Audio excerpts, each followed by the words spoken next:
Hello, my name is Eric Swain. I'm one of the creators of the Atom Steam series, a series where atom punk meets steampunk. And for the visual effects for this series, I have decided, based on what was wanted and also on budgetary constraints, to use kind of a retro special effects type theme. By this I mean the use of scale models to represent things such as spacecraft, and use other effects and actually some computer generated effects combined with these actual practical effects scale models in the production. One of the problems with using scale models suspended on a thread is, of course, the scale model jiggling or wobbling on the thread if it is being moved.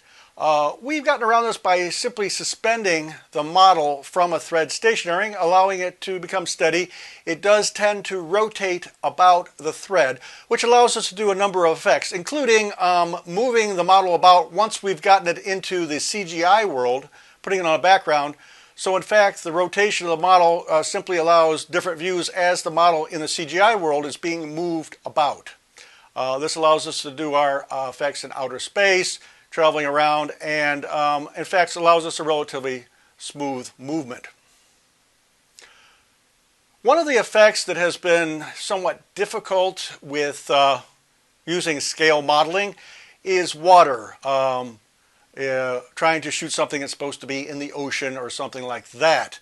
The scaling problem, of course, is the big problem here, and this is certainly where we run into one of the most useful tools when doing practical effects with models with water, and that is the use of slow motion. Before, with the camera, a standard camera, we could only do perhaps 60 frames per second, slowing it down perhaps 2.5 times or so. But luckily enough, a surprising tool that has come to been made available to us is this iPhone. The iPhone, newest iPhone I have, will go to 300 frames per second, which does allow one to slow down the motion if you're working with a film in 24 frames per second, slowing it down as much as 12.5 times. This works for many objects, and especially when using water. And interesting enough, a bit of my background in hydraulic engineering has allowed me to actually get a reasonable concept of the amount of slow motion that's necessary for a given scene at a given scale. In hydraulic modeling, dimensionless numbers are used.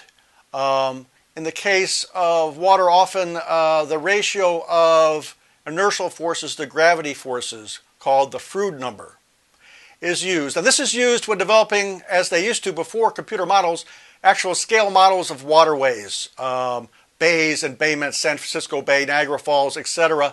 And the rule is that you can use the Froude number to scale, the length scale difference, and you can use it, reduce the Froude number to find the time scale difference. And it turns out, if you use the Froude number as your balancing factor, that you use the square root of the length reduction scale to be how much your time scale must end. For example, something in 1 to 144 scale, 144 times smaller, needs to be scaled by the square root of 144, that is 12 times, which works out rather conveniently for me because, as I was saying earlier, the iPhone can do slow motion up to 12.5 times, so everything tends to work out pretty well. However, you will notice, and this was obvious even on older films, which actually used far larger scale models than I'm using, that the water still, the waves probably move reasonably okay, but the very consistency of the water is, in fact, doesn't look right. The water looks sticky, like it has an elastic surface. And this, in fact, is because when we've scaled it this way, there are other dimensionless numbers, specifically the Weber number, which relates the scale of the surface tension forces, which become quite out of scale. Therefore, the surface tension forces are much too large in our representation as in fact other forces such as viscous forces are in fact too small. Yet it gives, in my mind, a retro feel to the scene, as in older movies used similar techniques. On a larger scale, they would get better results than we have. But in fact, the appearance of the water has a certain retro feel to it. We have, for example, had the spacecraft crash on the water surface.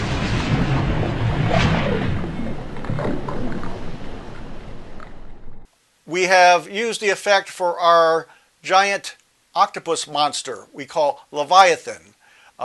We have the scale model of the submarine, which is being sent forth by the villain Tamerlane.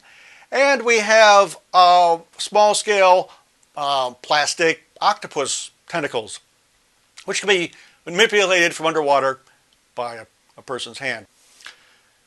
We use a small 4-foot in diameter swimming pool to represent, to fill with water and to represent our body of water, supposedly the ocean. But we're again working on a very small scale, and shoot the scene with the iPhone. One of the things we found was very useful to prevent the viewer from being able to see through the water and objects beneath the surface, which when you can see through the water, it doesn't appear to be a large scale, it appears to be small scale, is a white background representing the sky. It can be modified in post electronically. This creates reflection off the surface, not allowing the scene to see objects like below the waterline, boat below the waterline, etc., and makes the ocean appear more realistic. And we use these things in the video to show the submarine being thrown out of the water by Leviathan.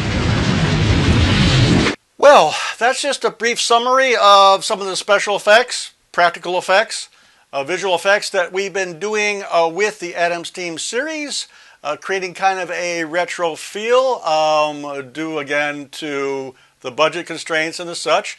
However, it does demonstrate how, with relatively simple, inexpensive setup, one could do special effects that are in fact entertaining to the audience and help to forward the story. And I will add, for those of you who are fans of older films, films from the 60s, these effects, in fact, even look more like something you're familiar with. Anyway, until next time, this is Eric Swain. I really appreciate you listening, and I will see you soon. Thank you.